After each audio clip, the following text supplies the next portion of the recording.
Welcome to Overwatch and welcome to another episode of Coaching the Many. Today we're going to be talking all about Zarya. We played Rara Rasputin in the intro, Russia's greatest love machine. This is Russia's greatest hugs machine, and she wants to hug you like big fuzzy Siberian bear. Yeah, she absolutely stomps people. She's an incredible hero to learn, and is, in my mind, in a similar category to Roadhog, where they are both good heroes. If you're looking to climb, if you're thinking, what is a good hero I should pick to climb on the ladder, then Zarya is definitely a really good place to go and do that, because she can stop people from making mistakes. You can actually get benefits of people overextending, for example. You can make sure that you are reaping the rewards for that and getting a lot out of it, which is really nice. And you can just do a lot with Zarya as well. She's good to just set up big plays, finish off teams, and can do a lot of damage as well when she gets snowballing. If you're better than the other people at your bracket, you can probably do a lot with Zarya, so she's very much worth learning.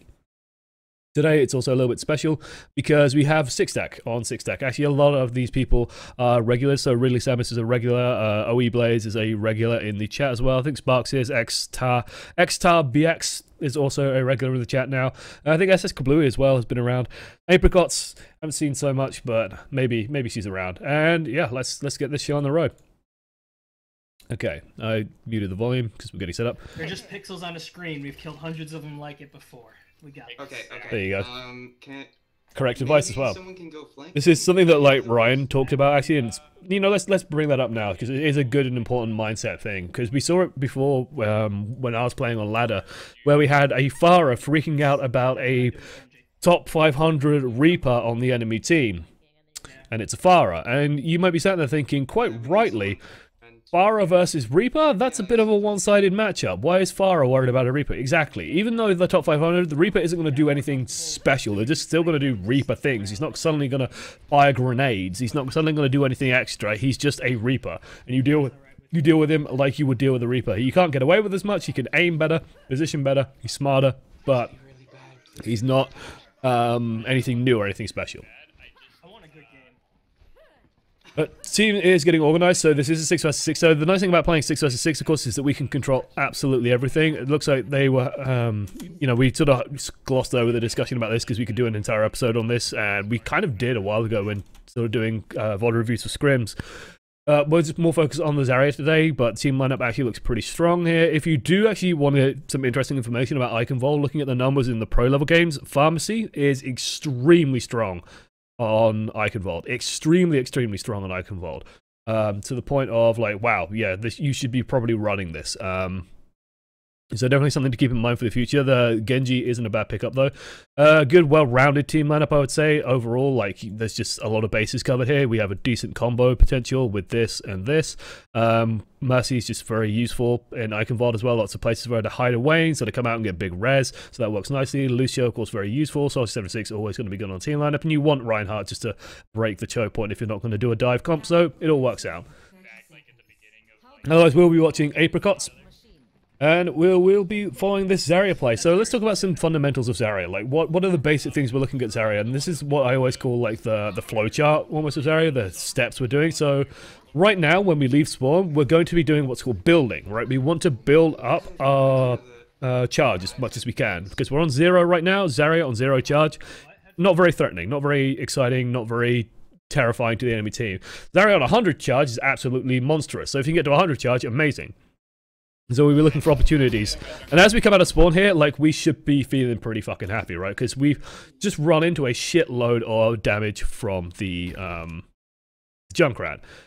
And it's a little bit of a shame here that, you know, the Lucio gets in front, which feels bad, but we want to get in front of this Reinhardt barrier, honestly, just to catch some of these grenades, because we can be using that to build up our charge. And I'm aware that the quality is a bit low at times, so it'll be hard to read at occasional moments. But we're on 14% now. We could definitely be looking to get higher. And one thing I like doing on the approach here, I mean, we just walk through, like, this is the enemy team sort of messing up as well.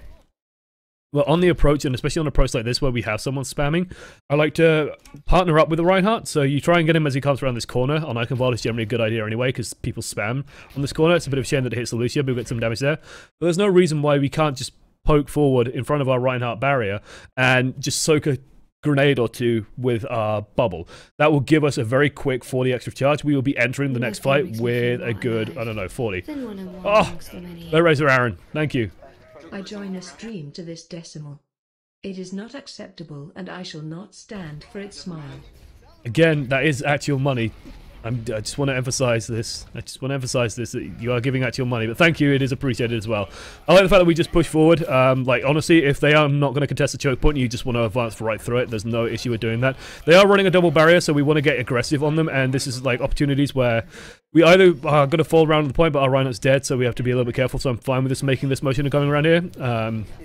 We might have gone a little bit faster, and this is sort of the disadvantage of the stuff I was talking about before, where we want to use our barriers to build up as quickly as we can, because we sort of transition immediately into fighting. And I'll cover all this in a second again, just to really iterate on that point. We do get sort of caught out. This is where we really want to be looking to regroup with the team.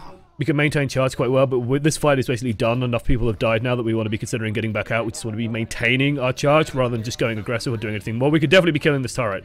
Like, the fact that we sort of took a good couple of seconds here, which we should be shooting this. Like, there's no reason why we shouldn't be shooting this. We can kill this extremely fast. We could just run towards this as well, make sure that, you know, it's not going to take out the soldier, for example. But we can just run forward and get some easy damage on the turret and get rid of that nice and quickly. So, good stuff. Okay, let's talk about the bits and pieces I was talking about before with the charging, because it's worth mentioning, because there is an opportunity cost to doing what I was talking about here, right? Where we're trying to advance around the corner, and if we use our barriers to try and build nice and early, then this push gets a little bit weaker. But honestly, we can afford to run in front of a couple of bits and pieces and just exploit the shit out of this Junkrat, because if we are going in with 50 charge, then we are suddenly a major DPS threat for them to consider. We're going in with 7 charge, then we've got problems. We're staying behind the Reinhardt anyway, is kind of a problem. We get a little bit early with our barrier, and honestly our Reinhardt should have charged once the barrier went on him. That's his opportunity to charge, but charging into that I think is a little bit greedy anyway, just because they have 2 barriers and we could just advance forward, swing into them, and just get close the distance, steal the damage, and do it that way. Their team is pretty scary, and again, this is very blurry, but we could be... The offensive was a bit rushed, basically. The Reinhardt rushed his way in, and that's going to happen because Junkrat's going to do a lot of damage. But we kill the Junkrat, for example. We could take a second, recollect ourselves, get the barrier back up and running, and then re-engage. Please swap default crosshair with Zarya. It triggers me so hard. I actually use the default crosshair. I don't use green. I wouldn't use green, I just use the white, but I actually use the default crosshair. I actually quite like having the visual display of the number and all that stuff. Like, it works for me. Always personal preference with stuff like that. COE Blaze in the corner there, needs some healing. I'm fine with us just holding ground here. This is actually okay, because we've got our foot in the door. This is what I call having your foot in the door. You're basically stopping then slamming the door closed on you, right? So you've got your foot in the door, and they're just like, it hurts, but you can sort of stop them doing stuff. We're actually building very close to our ultimate, because we've been on high charge, that we can actually now be thinking about our Graviton Surge a bit more. There's a turret to our left. We could be dealing with that, for example. We could just be killing that nice and quickly. Instead, we have to wait for the Molten Core to come out, and then Reinhardt kills it. Reinhardt shouldn't be doing that. That's not Reinhardt's job. That was more our job as the off-tank to deal with threats like that. Our Reinhardt wants to be stood where we're standing, and we want to be standing where the Reinhardt's standing, because if you think about where their threats are, sure, the Molten Core's threatening, but we can handle that, and we can handle the turret. Their Reinhardt is a big threat. All the DPS this way are a big threat. This is where we want to be scared. We don't want our Reinhardt in here. This isn't good use for the Reinhardt, so we want to be taking up the mantle of dealing with threats like that on the sideline. It's a bit of a pity the Junkrat turret gets so much value. People shouldn't be clustering by the door. Feels bad, man. Their Reinhardt gets a good Earth Shatter because our Reinhardt's gone down, so he just cleans up, no problem. But we have Grav. Definitely call the wipe now. This fight is done. We can regroup, go in for the next one, and hopefully win off the back of it. Big things I will be checking for at this point, I would be double checking that they have a Mercy. They do, so that's something to consider with our Graviton Surge. And then sort of, what ultimates potentially do they have to stop us? And the answer is really kind of none. The Resurrect is a big problem, but Anna can't stop us, so there's no Transcendence, there's no Sound Barrier, there's nothing like that. This barrier could be a problem, this barrier could be a little bit of an issue, but it's not really that big of a deal. And otherwise we have nothing really great to come with it, except for maybe the Genji Dragon Blade. If we can get Dragon Blade in there, then great, but we're just hoping to get enough damage through and sort of get the kills off the back of that. Okay. Let's regroup. Let's try and get back into maintaining. It's kind of a pity that the Junkrat's sort of dying as early as he is, but we should really be exploiting this Junkrat a lot more. This Junkrat is happy spamming away. That we want to really punish him for doing that. We want to make sure that the Junkrat, like every single time they see the Zarya, if a Junkrat's just spamming into your team, the Zarya should be on 1,000,000 charge. We should absolutely be looking for opportunities to get our barrier back up. Like, we're charging our barrier a little bit too early here. Well, we're sort of The way you should think of it is this. You should be like thinking of it as an alternate sort of thing where you have your barrier and then you swap to use the other person who has the barrier on to cover you.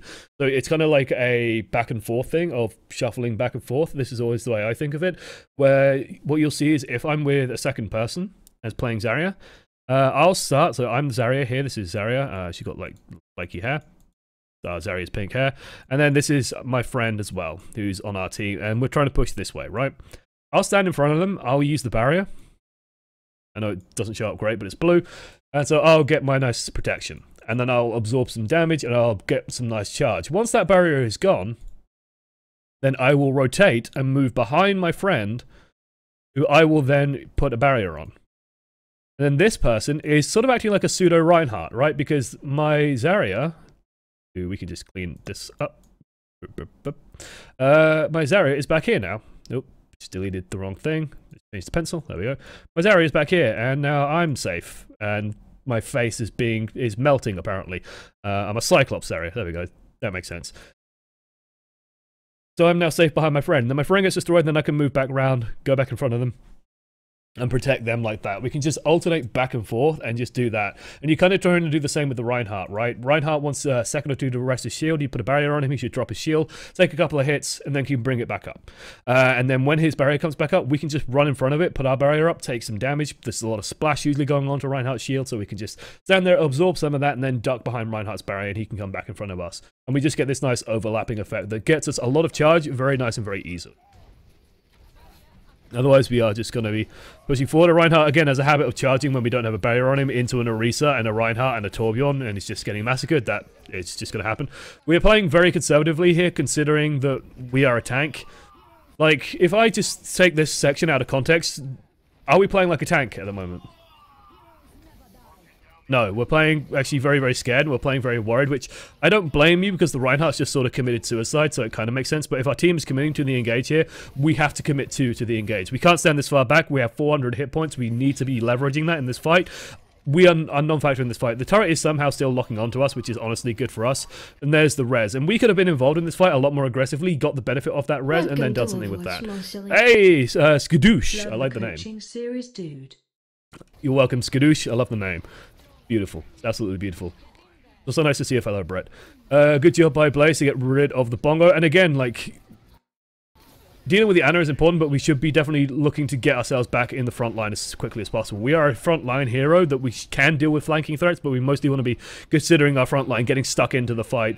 And now we should definitely be looking to sort of take care of anything coming through this door. I do note that we sort of do a good job on trying to get rid of the trap. We're a little bit scared of the Mercy walk into it. Reinhardt just blunders into it, which is what Reinhardts are often want to do. But this is where we want to be. Like, we want to be contesting anything trying to come back through. Feels good, man. Okay. And now, honestly, I was actually really happy when I saw this, because I'm going to turn up the volume a little bit, because I heard the voice calls. Let's get back. Where people are like, get back, get back. I'm just trying to keep him out. And then we just explain... Quite rightly, we just do a bit of explanation. Let's get back. You don't have to follow us. I'm just trying to keep him out for my charge. Oh. And I like that moment of revelation, yeah. This is actually very good as Zarya, and especially with the Reinhardt here covering us, it's very safe to do, so we can just poke in, poke out, try and maintain as much charge as we can. They've got a Junkrat, they've got an Orisa, they got a Reinhardt who loves spamming fire strikes. We should be on 100% charge constantly. We should be maximizing everything we can get out of this because they are just spamming into us ridiculously. We're on 66 right now, but we could be getting a little bit more, and we could be doing a little bit more in terms of just getting value on it. Again, it's stuff like setting up that 1-2 overlap and really leveraging that and making sure that we're barriering at a good time. So usually what you'll find is when people jump out, this is the first moment usually where they'll take a lot of DPS, especially with stuff like the Junkrat and the Fire Strike coming through. You notice that the Fire Strike and all that stuff came through, and we bury it ourselves first for some reason. There's no point burying ourselves if we're just standing behind Reinhardt's barrier. Like, we're not actually getting the full benefit out of our barrier potentially there. Well, we could just be stepping forward and moving further in and then catching a couple of grenades or catching a couple of rockets if a fire is there, catching fire strikes, all that kind of stuff. Definitely the best moment to put a shield on a Reinhardt is when the Reinhardt first jumps out. People generally just fire a couple of pot shots, and you can generally glean a little bit of charge off the back of that. So you want to try and maximize that where you can. Otherwise, we just want to be maintaining, feasting off this lovely Junkrat spam. Again, I'm aware the bitrate quality is a little bit low, so it might get very blurry on stream, but we can muscle through, can't we, stream? I'm pretty sure we can. Now we've got an engagement coming up, and again, we still have this Graviton Surge available. The one thing I will be careful of, it's very hard to make out, but there is a turret over here that no one pays attention to during this fight, and this tilted the hell out of me, so they are sort of protecting the turret pretty intensely, but honestly, there's nothing stopping us just running through and gunning, like, killing this turret. We're on 60% charge. The turret will focus us if you just run into it, and we can easily get the kill on it. They've Molten Core, so now we want to be a little bit careful, and honestly, this push in is very risky. Just because the Molten Core is currently active, so it could potentially get quite a lot of kills. It makes it very hard for anyone to capitalize off this. So the chance of us doing anything really off this is very limited. We do get a kill or two thanks to OE Blaze on the Gengu coming through and getting those kills, but it was very risky in my mind to sort of do that after the Molten Core had gone off. If you think about where the threats are and how dangerous it is for anyone else to sort of follow up through this, very, very risky. It would have been safer in my mind to just peel back, let the Molten Core run out, and then you can just re-engage super hard and get rid of that. Mercy did notice the turret. Other people should have noticed the turret by now as well, though. I noticed the Mercy pointed out, but there's no reason to miss that turret, considering the turret has a big line coming out of it, a big beam coming out. It's very noisy. You've also got to consider, like, why is the Orisa putting barriers there? Oh, there's a turret inside it. If you just run inside there as Zarya on this high charge, you can kill a turret in about a second. It will just vaporize. 80% charge on Zarya is enough to just destroy it in no time at all. We want to be careful about overextending here, just going too far forward. Good catch of the Fire Strike, but we definitely want to just be hanging back a little bit, just keeping back. Again, this fight is kind of done, and this is where sort of having a clear call of, like, a dead call is going on. We still got two people back here, but again, I'd just be concerned about overextending here. These guys should honestly be looking to try and get back to us, or just trying to cause problems in their back line, which is kind of what's happening at the moment, while we wait for people to re-engage. Soldier 76 runs, like, right in front of people. Like, this Soldier 76 is playing a tank now, which is what we should be doing. Reinhardt comes back in with a heroic charge. It's, again, a little bit of an overeager charge. Again, the turret's still there. The turret's still there. Mercy gets a kill on the turret. That's not something Mercy should ever be doing. Mercy's got more important shit to do than kill a turret, guys. Mercy should be healing where possible. And now we can definitely leverage a lot of strength. Good focus on the Mercy. We should definitely be trying to get rid of that. They're just focusing on us. No problem. We can now just turn. Oh, hey, Mercy. Free kill. Let's relax. Relax. Relax. Relax. Just, like, this to me is a sign of, like, panic. Of, like, oh my god, I'm going to do this thing. And then we just sort of flail around with the mouse instead of having a nice smooth motion. We have the Mercy cleanly in our sights. There's nothing she can do. She's just Guardian Angel. She's not going anywhere. We can just take our time. Get a nice smooth motion with the mouse over the target there. Just take our time with it, no problem. The Orisa shouldn't be too scary. We honestly don't really want to be worrying about that Orisa. And Orisa standing here, not really a big of an issue. We want to be clearing what's on the point, especially when we are this high charge. Again, it's kind of hard to make out, but we're on about 70% charge right now. Zarya is actually extremely good for clearing payloads, because one of the things you can do is you can just keep dropping bombs, because people around the payload, they're relying on evasion, right? They're relying on sort of dodging around, dodging damage, not getting hit by hit scan, stuff like that. So what we can do is we can just jump on the payload and just keep right-clicking the floor and just consistently keep landing these hits. And if you manage to get a right-click on them, they'll take 100 damage or more. And that's usually enough to clear them off very quickly and get a lot of work done like that. So we could definitely be doing that rather than worrying about an Orisa that isn't really going to be taking part of it. Imagine if we just jumped on the payload and just right-clicked down here, for example. That could have been absolutely pivotal and absolutely huge. Seizing our resistance, but Reinhardt's there to block it. We can also block it as well. And so it feels okay there. This is a little bit scary now. And this barrier is just giving us a lot of charge. Feels bad. We got to just keep a distance from that Reinhardt. It's scary. And maybe we can get something happening here. Now it's looking a little bit worrying. They sort of outnumber us, and honestly, we should have called the death probably after the nano boost came out. I think is probably when this fight is about over. Reinhardt's dead. We do get a kill on them, but they're reinforcing faster as well, and this fight's kind of dragged on a little bit too long. The Dragon Blade definitely was an overextension there, and absolutely useless, and honestly, the best thing to do at this point would just be to drop off. We are lucky in that they blow the Earth Shatter as well. They did not need to use that Earth Shatter, which is an overextension by them, so that brings us back. We have an opportunity to do something. But I just want to mention, like, for the sake of it, for OE Blaze's benefit, if he is watching this at some point, so we just use Dragon Blade right now as the Genji, and even says afterwards, I think, sorry, I wasted the Dragon Blade. But imagine if we saved it, because the biggest counter to our Dragon Blade, of course, is the Earth Shatter. Earth Shatter is a great counter for Dragon Blade, especially in a payload situation. So if we had that resource available for the last fight, it would have been absolutely huge. Once they start committing with a huge number of ultimates, you can honestly afford to just let the fight go as an eco. Basically an economy fight, and eco is in like Counter-Strike, you have pistols around and stuff like that where you get cheat weapons. We can just do that here basically, where we just don't use ultimates, we force them to use their ultimates, and then you come back in with all your stuff and you get your win. That wasted Eyeshadow gets player of the game. Feels bad, man. Yeah. It's still a waste. Still totally unnecessary. They didn't need to do that. They could have hunted you guys down in their own time. This is a risky angle to take, by the way. If you are curious, this is where the United Kingdom got locked out last year. Literally this pathway. I can remember it clear as day because I remember being ridiculously frustrated because Iceland kept hiding a McCree up here. I was playing Mercy, literally ran up here. McCree came down, flashbanged me, right click, bang, bang, bang, bang, bang, shots into my back, and I died. So we didn't have a Mercy res available for the last fight. Feels real bad because we didn't scout where the McCree was. We tried to force our way through a tight choke and it just be paid for it very dearly. This is very difficult to sort of get away with, and you sort of get lucky that their team is completely unprepared for it. The Eyeshadow is gorgeous and gets absolutely everyone. Target priority is spot on. The turret,